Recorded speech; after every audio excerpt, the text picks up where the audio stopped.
Around 400 BC, Xenophon, a simple historian living a quiet rural life, received a rather strange invitation. A friend of his was recruiting Greek mercenaries on behalf of the Persian prince Cyrus and invited Xenophon to join the expedition, not as a warrior, but as a chronicler, to record everything for history and posterity. Xenophon was never the type to live an exciting life. He was more of a quiet, bookish man, someone who stayed indoors, read a lot, and lived in his own thoughts.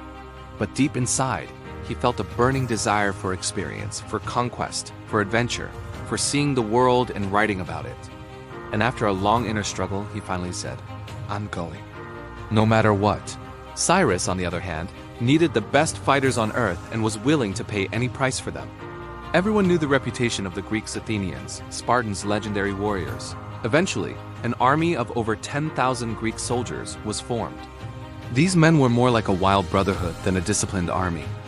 Young, curious, reckless, hungry for adventure and money, driven by the thrill of the unknown. But everything changed once they marched deep into Persian territory. That's when they discovered the truth. Cyrus wasn't planning to fight external enemies. He was planning to overthrow his own brother and invade Babylon. A civil war. The Greeks didn't like it. But Cyrus bribed them with massive sums of money, and eventually they agreed. The battle was brutal. Cyrus and his brother Artaxerxes met at Cunaxa. Fate struck fast. Cyrus was killed early in the battle. Leaderless, his army collapsed. The Greeks suffered surprisingly small losses, but now they were trapped. The next day, they offered their services to Artaxerxes. He refused coldly. They were not welcome in Persia. They had to leave fast or be exterminated. Artaxerxes gave them a guide to lead them back to Greece. But day by day, the paths became narrower, more dangerous, leading them through hostile, unknown terrain. With no supplies and full of doubt, the Greeks demanded explanations. A meeting was arranged, and there was a trap. All Greek commanders were ambushed and executed mercilessly. The army collapsed into despair, fear, rage, crying. No leaders, no supplies, surrounded by enemies. This was the end. Xenophon panicked. He got drunk. He accepted death. And that night, he had a dream. Zeus appeared, silent, angry. He struck Xenophon's father's house in Greece with a lightning bolt and set it on fire. Xenophon woke up in shock. And suddenly, he understood the message. The lightning was the way out. The house was home, Greece. He swore he would not die in Persia. He gathered the bravest men and, without realizing it, became their leader. He created a plan.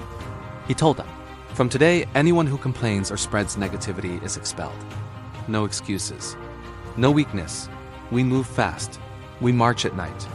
We burn what slows us down. We live like hunters again. We follow nature and the stars. One goal, home. If you're with me, you're with me. If not, leave."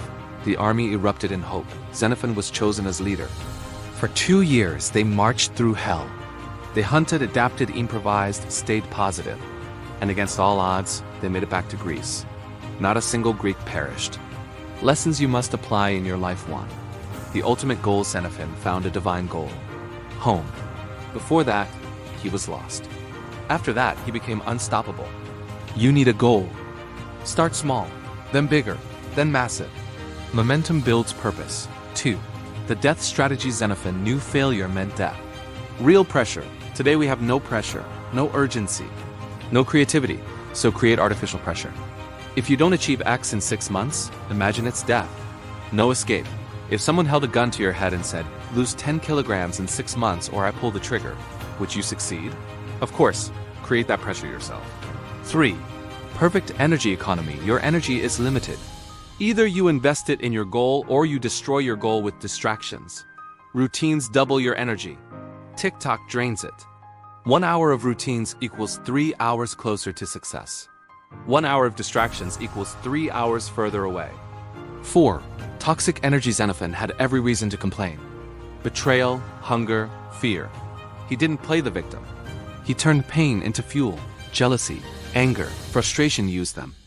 If someone younger is richer, stronger, more successful, use that as fire. If he can do it, so can you. Your life is the army lost in Persia.